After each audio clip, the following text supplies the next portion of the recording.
Hello, my name is Mario. Welcome to another video. In today's episode, I'm sharing with you the Neovim configuration I use for writing code in Go. In this video, I won't show you all the plugins I use, but rather the most important ones for Go. There is a link in the description of this video that points to the code, the configuration that I have, and also a blog post that you can use. What I want to be doing right now is showing you the most popular ones, which I think are the most valuable ones. The structure I follow is the typical structure that I use in Lua. For Neovim, I'm using the lazy plugin. I migrated from Packer, which is no longer maintained, all of the plugins that I have to Lua, and I try to find Lua specific plugins in this case. I only have 2 of them, but I still use a Vim script. The way it's structured is the following. There is an init Lua file that will load these 2 Lua files, default and lazy. Default includes configuration for Vim. Show the line numbers, show relative numbers, use UTF-8, use the English as the default spelling language, those kind of things. Nothing spectacular. What is spectacular here will be what is under the plugins folder. And this plugins folder is loaded by the lazy.lua file. Everything down here is what is used when lazy is loaded. The plugins I will show you are Barbar, which is a tab line plugin. CMP, which is a code completion plugin, lualine, which is status line plugin, nvim treesitter, which is to interacting with the language parser, telescope, which is for fuzzy finding and interacting with files, and finally navigator, which is the one that in a way uses all of the ones that I am showing you right here and provides a little bit more useful keymaps for interacting with Go and other programming languages. So let's start with the basics. Let me show you the different sections in Neovim. Let's start by opening the Go mod file. This will be loading the language server protocol server, that in this case is Go please, that allows you to do code completion, suggestion about different things, about maybe vulnerability checks, maybe syntax errors, those kind of things. I'll show you those when we're talking about the CMP plugins in a moment. What I want to show you first are the sections. Right here we have the tab line using Barbar. Down here we have the status line that it can show you the mode that you're in. For example, right now I'm in the insert mode, the branch that I'm using, which in this case will be main, the file name, which will be Go mod. On this side we have the file type, we have as well as the encoding and some indicators relative to where my cursor or where I'm at in the context of the line and column. You notice that if I move it on the right side, you can see that is changing. And of course, all of these that I am highlighting will be the section where you're coding, you're showing you suggestions for code completion, warnings, and so on and so forth. I will show you more specific examples now. So I'll show you the sections in Neovim. Let's do something. Let's open the lazy configuration that I was talking about in the beginning of the video and how this works. As you can see right here, you will notice that this section will be used for loading lazy the first time and in downloading it and cloning it from the original repo. And what I have here is actually loading the plugins that are under the Mario plugins folder. Let's open the one for Barbar. In this case, we have it under barbar.lua. There are different sections that are more or less similar for all the plugins. There is where you import the plugin itself. You define some dependencies. There is typically an init section, and there is a big config section where you define keymaps or other attributes that are applicable to the dependencies that you are loading. In some cases, you can also specify the version of the plugin or some other attributes that are applicable to that plugin. But for the most part, these are the sections that you will see. One interesting thing to call out here will be the usage of this gitsigns plugin. This is used all over Neovim and used by different plugins, but I will show you how this looks like. So let's go back to our Go mod. Let's say I want to open a new file. In this case, don't worry about what I'm doing right here. In the case of this plugin that I'm showing you, the file browser, I will describe that in a second. What I want to show you is opening different files that we can use for demonstrating how Barbar works. So I have 3 tabs, right? The one here, and the one right here. So 3 different tabs that happen to have numbers. As you can see, there is 1, there is 2, and there is 3 down there. And those numbers allow you to use the keymaps to jump between them. So let's say you use the Option key or Alt in PC. You can do Option 1, Alt 1, Option 2, Alt 2, or Option 3, Alt 3 to select those tabs. If I want to go between them, I can use Alt, comma to go left, Alt dot to go right, And if I want to move, let's say I want to move main to the second position, I use Alt, Shift, comma to move to the left, or Alt, Shift, dot to move to the right. If I want to pin main, make it the first one, always available, I press Alt P.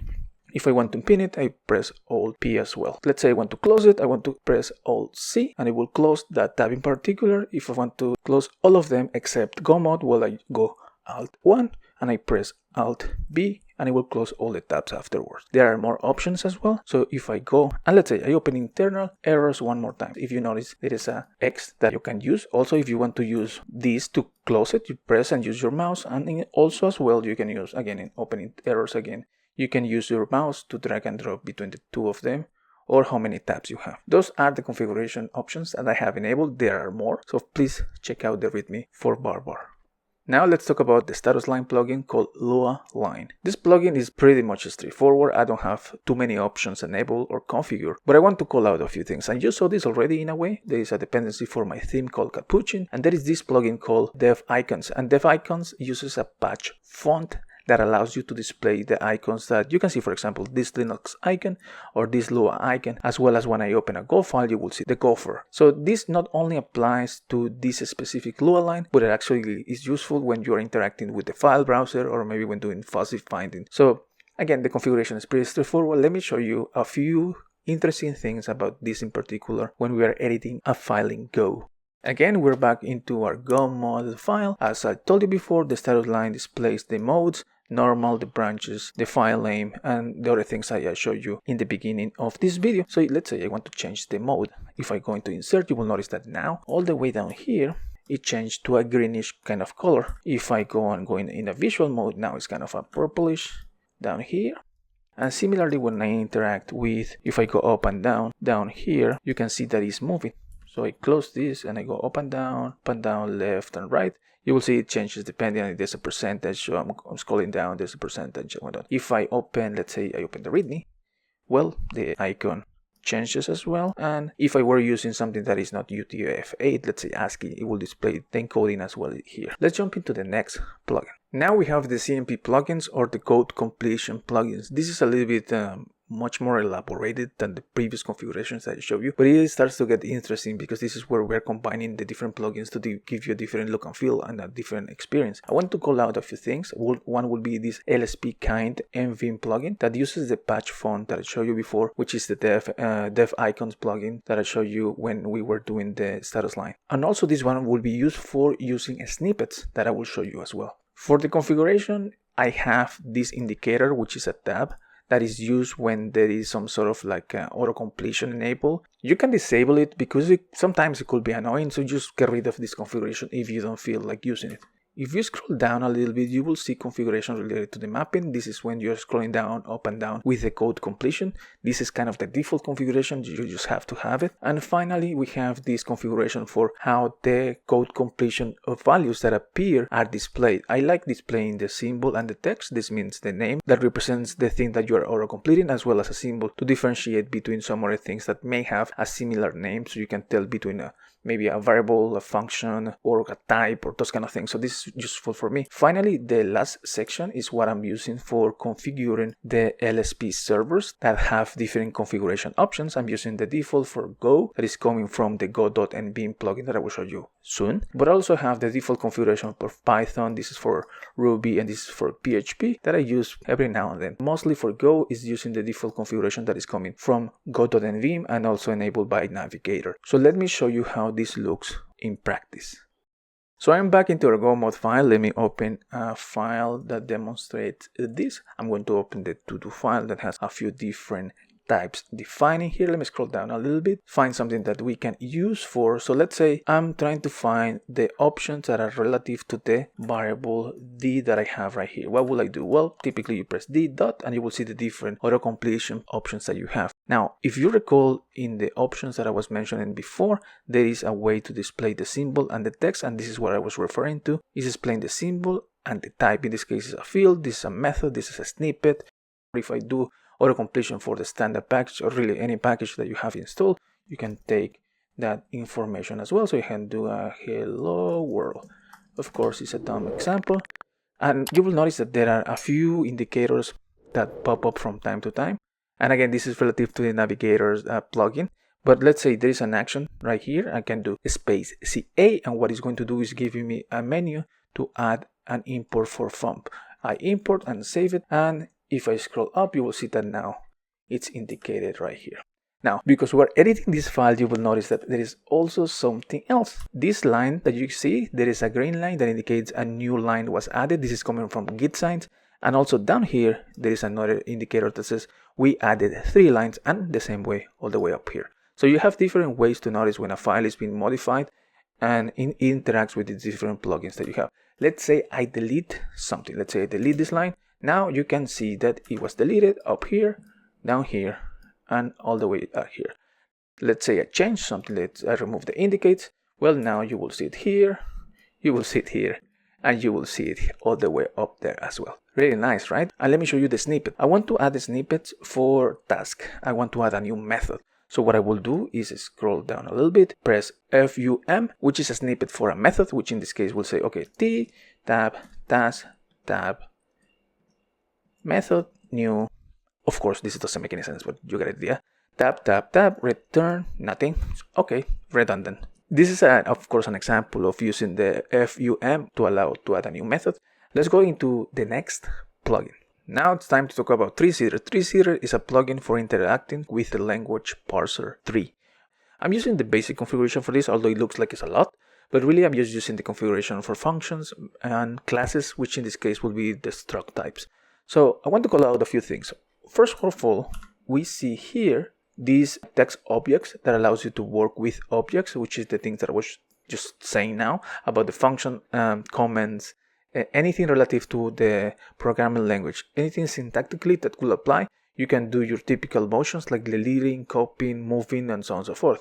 The other thing that I want to call out is this nvim treesitter-context. Probably you saw it if you were paying attention. I will show you what exactly that looks like. But more importantly, if we scroll down a little bit, you will see that I have a few things disabled. Like in this case, there is a bug with the markdown implementation of treesitter. There's a buggy thing happening around now and then with relative to the context plugin, so I disabled that one. We have the ensured installed treesitter parsers, which are the ones that I typically use. These are installed automatically when you use lazy. And finally, another configuration to disable in the CSV highlight using treesitter, because I'm using a different plugin for this as well. Now, how does this look in practice? Let me show you. Again, I'm back into Go mode. What I'm going to be doing is opening internal to do test to show you what context is. I'm going to scroll down to line 31. You will see that I'm located right there, and there is a line that shows up all the way right here. That's the context, and depending where you're located at, it will give you more information about the depth that you have relative to the code that you're looking at. Let me show you a better example. So if I scroll down more and more, I go to 12, you will see right here that now it's calling out. There is a for that you're in there. There is another run method that it's being called. This gets really interesting, especially when you're having long functions like tests, but also it gets interesting when you're dealing with different nested blocks of code. Next, let me show you the motions that you can use with the objects plugin that I was mentioning a while ago. For this, what I'm going to be doing is I'm going to be going all the way down into the task type. So I've got 21 up to go into the task type, and I'm going to show you a few different motions. I want to select the whole task class, what is called, but it's really a struct, as you know in Go. So I do a visual around class, and I will go and select all of that. Let's say I want to delete this class. You will use the typical motion delete. So delete around class, it will go away. Similarly, if I wanted to do something with the function validate, I will do a delete around function and it will go away.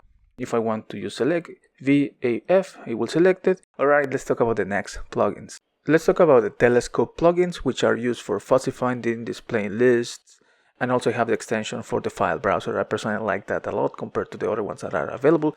Again, you can use whatever you like the most. In this case, what I'm going to be showing you, your typical call to the plugin that you're using, as well as some of the dependencies, and the one for file browser, and some more configuration that I have down here. I want to call out a few things. This is a look and feel that you have. You can configure the displays that you have in different ways. I like the way I'm going to show you better. It works better for me. but I also recommend you to look at the README. There are a few different examples that you can use, and it's really highly configurable, so you can change the colors and do a lot of things. Next, we'll have the file browser configuration. That again, I like this the way it is. But what I want to mention as well is the different keymaps that I've been using for a while. And these keymaps are sort of what I'm used to. So when I want to open the file browser, I just press hyphen when I'm in normal mode. All of these are in normal mode. There is a keymap for displaying files in the working directory, displaying the treesitter symbols, displaying options if there is a misspelled word and whatnot. Let me show you how this works in practice. One more time, we are with our friend go.mod, and what I told you before, I press hyphen. It shows the file browser. It gives you a preview on this right of the screen, and if I just use my typical arrows, I can go up and down, but it also supports fuzzy finding, so I can do an in to show internal. I can use in, it will go and choose I and N from different files, typical fuzzy finding. But let's say if I want to go back to the parent folder, I just press backspace or delete depending on if you're in PC or Mac. I can do an internal, enter, I can do errors. If I want to create a file, delete a file, move a file, those are also options that you can do right here when using the file browser. Now, let's talk about the keymaps that I showed you before. So for that, I'm using my leader key, which will be comma, FF, and that will allow me to find files using a fuzzy search. Let's say I'm looking for errors. Okay, there is an error there. There's something that looks like error. What if I'm looking at CMD? Oh, okay, there are a bunch of CMD. Let's about the internal. CMD internal. Okay, fine. So you get an idea, right? It's doing a fuzzy search relative to the workspace that you have in this case. Now, let's consider something relative to Go specifically, and it could be any programming language, but I want to give you an example in Go. If I do comma, fx, which will be leader fx, it shows you the treesitter symbols applicable to this errors.go file. This is really useful when you're trying to find something that you don't remember of, and when we talk about the navigator plugin, this is extended even more, but in this case I just want to give you this preview that is applicable to the default configuration when using treesitter. Let's say I want to jump into something that says code. Okay, there is a variable called code, there is another variable called code as well, there is a field called code, there's a method called code, there is an error code type. And again, it's giving you kind of a preview of what's happening when you're selecting. This is extremely useful when searching and interacting with your code. Let me show you the last one that I have configured in my keymaps. That will be a suggestion when we're trying to fix something that was misspelled. Let's say another was written like this, so it's missing the E, of course, right? So what would you do? Typically, you will call out your spelling dialog and whatnot. Well, there's an integration that allows you to do that. So I press leader FS and it will show me the spelling suggestions. So not answer author. Well, no, of course it's another, and it just replaces the word with what you have and whatnot. All right, let's talk about the last set of plugins that kind of consolidate everything and give you the experience that I like when I'm writing software in Go. So this is the Navigator plugin. It uses most of the plugins I showed you before, plus two of them that are written by the same author. One of them will be this GUI Hua. It's sort of like a model and an improvement of a model that you see in Neovim, as well as this LSP signature that allows you to display the signature of the method or function when you type it. It basically displays the documentation and highlights the field that you are modifying. Other things that I have configured here are another keymaps for Go. I want to call that out when I show you the example, but here you will notice that I have a keymap. Again, most of them are these in normal mode. So I have one for calling go import, for calling go build, for calling go test, for calling go test with coverage. And these are the ones that I like because I can jump between the test file and the original one just pressing a simple keymap. Let me show you this in practice. Alright, so we are with our friend GoMod. I want to show you what I think is really helpful, and this is specifically when you're working with large code bases. There is a command called GW that allows you to search by symbol. Let's say you don't remember where exactly this symbol is defined. Let me see, I'm looking for error. So I'm looking error and it will display you all the errors. Okay, there's an error response, an error code. Let's say I'm looking for error code unknown. I jump into error code unknown. Okay, it looks like it's defined in here. It shows me a preview. I go into the file, I select it, and this is where it gets interesting because we can use the different commands that we have, the different keymaps rather, and we can interact with the different types that we have. Okay, we found our code unknown type. We want to know who is using it. We press GR and we get the reference for this type. Okay, this is used by the internal errors right here. There's one for Kafka. There is more for RabbitMQ, and if you scroll down, you can see also the preview and whatnot. Okay, that's fine. But I want to know, where is this error code defined? Obviously, it's right there, right? I mean, this is pretty straightforward. But what if we didn't know where it was? So you can use the GT keymap, and it will jump into error code. So this is where it is defined. Alright, let's open a different file. In this case, will be priority. So in here, I want to see what are the symbols in this document. We can use G0, and it will show you the symbol. Remember the one that will show you everything in the workspace? In this case, I'm only interested in priority.go in this file. So I'll show you, okay, there's a priority string, there's a priority field, or rather constant, a function, a method, and so on and so forth. So again, fuzzy search works as well. And you can go and jump into this. Again, these are navigation commands that are really useful when you're trying to look for specific things in your code base. Okay, let's show you the plugin that describes documentation when you are hovering between the fields, which is the LSP signature plugin that I was mentioning just now. So if we are going here, let's say I want to change error to nil. You notice how orig error is highlighted. Okay, let me change to internal dot. You will notice that now the second one is highlighted. So that's the whole point. So when you go and modify things in methods or functions, they will be highlighting those arguments and of course displaying the documentation as well. So it's really helpful, no? As a reminder of what you're modifying. This is really important, especially with those methods that happen to have the same types for different arguments. Now let me show you something specific to Go, which will be the keymaps for building, code coverage, and whatnot. So let's open again internal to do. In this case, if I want to do a code coverage, I will press Ctrl+C, which will run the tests, and also more importantly, the code coverage that you will see on the left side right here. That's the code coverage. If for whatever reason any of this was not covered, it will show a red bar instead of the green one that we see right here. If we want to build, we can use the Ctrl+B or build. Now let's open the service task file. Now, I'm interested about this task repository interface type. I want to know who is using it. For doing that, I press GR. It will give me the references of who is using this type. But I want to know more than that. I want to know, hey, who is implementing this task repository interface? Oh, it seems like there's a type called task in memcached package, one for Postgres package. And again, preview, you selected, you can go and review the code. And like I said before, each one of these plugins has more configuration options. You can configure it as much as you want, but I want to keep this thing pragmatic. I want to use the default values that are coming in the plugins as much as I can. But in some cases, I have to make a few changes because I'm used to a different workflow and whatnot. So that's why I show you the options that I showed you before. Please refer to the blog post. There is also a document that I have in the blog post, and I also included in the description of this video, that goes specifically into the plugins and the keymaps that I use and I have. Please refer to that one as well. And with that, that's it. Thank you for watching. I hope you found this video useful. I will talk to you next time. Take care. Stay safe. See ya.